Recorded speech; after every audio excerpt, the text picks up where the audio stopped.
Welcome back everyone. So I recently got a macro lens, so I'm messing around with finding things in the smaller world. So I thought, why not flowers? We see them all the time, especially here in Southern California. So let's look at some fun facts about flowers. So some flowers are actually carnivorous and they trap insects to digest them. Obviously the Venus flytrap is probably one of the most common. They have little trickly hairs. When the insects trickle the hairs, then the trap closes on it like a trap door. Flowers can hear buzzing bees. I guess that would make sense, right? Because they rely on bees to help pollinate. Some flowers are used as natural insecticides. Okay. Flowers are also thermogenic and can generate heat to attract pollinators. That also makes sense. Some information online says there are more than 280,000 different species of flowering plants in the world. 280,000. That is, I didn't realize it was that many. This obviously is a purple flower here. So here's what's really cool about it. So I'm going to just get you guys some little facts here. It says the smallest flower in the world, the world's smallest flower is the watermeal, which measures just at 0.1 millimeters across. That's tiny. The world's largest flower is the Rafflesia arnoldi, which can grow up to 3 feet across. Wow, 3 feet, that's huge.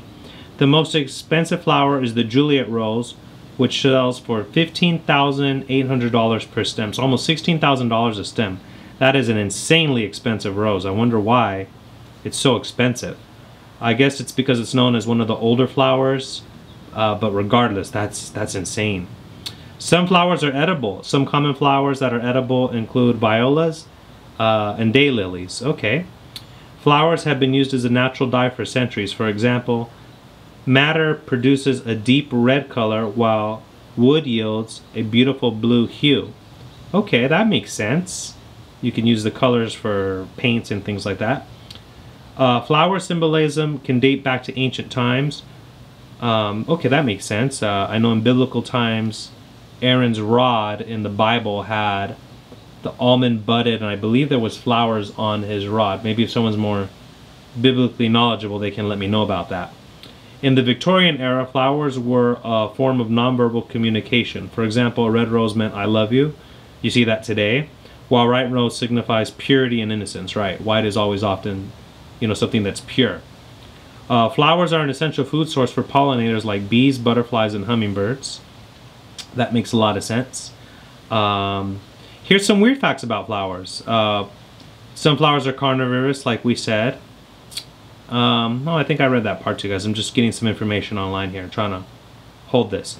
It says some flowers are capable of growing incredibly fast. For example, the world's fastest growing flower is the bamboo orchid, which can grow up to 12 inches in a single day. Wow, that's a lot.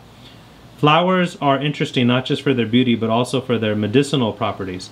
For example, aloe vera plant is commonly used to treat burns and wounds. That's true.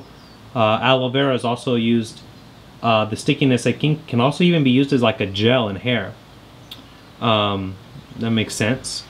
Some flowers are capable of moving, a trait that is known as I hope I'm going to say this correctly. Thigomorphism. So, okay. I mean, I guess that makes sense. If you have flowers out and the sun is pointing a certain direction, certain plants will go into the direction that the sun is facing, so that would make sense. Flowers are fascinating and they're complex. There's much to learn about them, from the world's smallest flower to the most expensive. Those were just some fun facts about flowers that I was able to find here online. Let me see any other cool facts. It says, what is a perfect flower facts? Okay, it says, a perfect flower is one that has both male and female parts. An imperfect flower is one that only has male or only female parts. A complete flower contains petals, pistils, sepals, and stamens. An incomplete flower is missing one of those parts.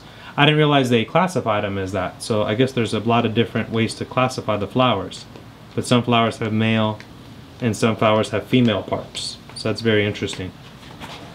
Huh, I didn't know that. Let me know what your favorite flower is and what colors do you enjoy seeing in flowers. And if there's any other fun facts about flowers, please go ahead and leave a comment below.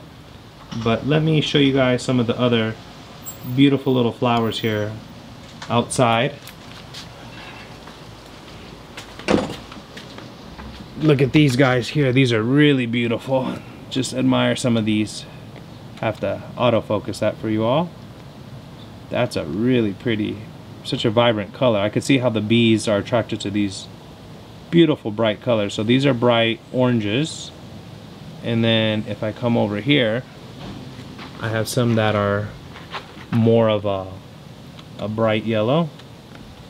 That's a beautiful, you can see all those little details in there. Kind of focus it for you all. That's a beautiful, beautiful, beautiful, beautiful flower. I love the patterns when you really look in depth. If you really look close, you'll see those intricate patterns. To me, they're like little pieces of artwork. If you really take the time to just look at the beauty of them, they're really basically, I mean, not basically, they are a form of artwork. You know, if a painter paints a painting, nobody doubts that an intelligent being painted it, so it's no different in nature. It's too complex to have evolved out of soup or clay or whatever the atheist scientists make up. All right, and then we got this beautiful, beautiful pink one here. And I think it's fascinating that they can come in so many colors. And oftentimes too, you'll see little things like little aphids on them, and then maybe we'll catch a ladybug here as well. I'm sorry guys, I'm trying to zoom in and I'm using an autofocus, so every time I come to one I have to manually focus it so you guys can kind of look at that beauty there. Filming in the sub world is kind of hard. I didn't realize it was so much harder filming things that are tiny. But regardless, if it's got to make the effort for the things you think are beautiful. Look at those beautiful, beautiful yellows, just beautiful colors. These are beautiful. Let's look at these guys here too. Got some beautiful, beautiful purples as well. I'm gonna try to show this to you all. Look at that guy there. Look at that beauty. That's a beautiful, beautiful flower. Then you got all sorts of different ones here. Got some mushrooms even growing out here in this little garden. Look at that beautiful orange. That is pretty. Can't tell me it's not beautiful. What's kind of cool is look here, we have some mushrooms growing. So something maybe died and there's a fungus. Something going on here. Try to, there you go, see that mushroom there? Right underneath that little flower bed. And then we got some other really pretty ones here. Oh, here we go, here's a bee. Let's see if I can get him. Oh, little bee. There's a beautiful little bee out here. I'm gonna try to get it. They just move so quick. Come on, little bee, there we go. There's the little bee. Beautiful. Look at that little bee doing his job, or her job. Oh, there it is. Beautiful. Just doing its thing. Oh, that's beautiful. Yeah, and then let's take a look at some of the other ones here. Got some real pretty, look at that beauty. That's pretty, can't tell me that's not a pretty looking flower. And then I always find it interesting too, you often, a lot of times in these flowering areas, you'll find spiders make their little webs. Good place to catch prey.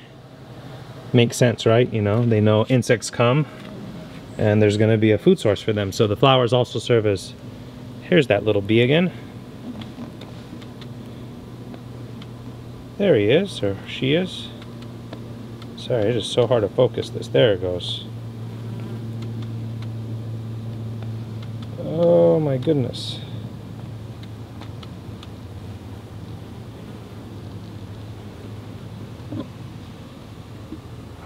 There it goes. Shooting insects is hard. Anyhow, I hope you guys enjoyed it. Those were just some of the different things about flowers.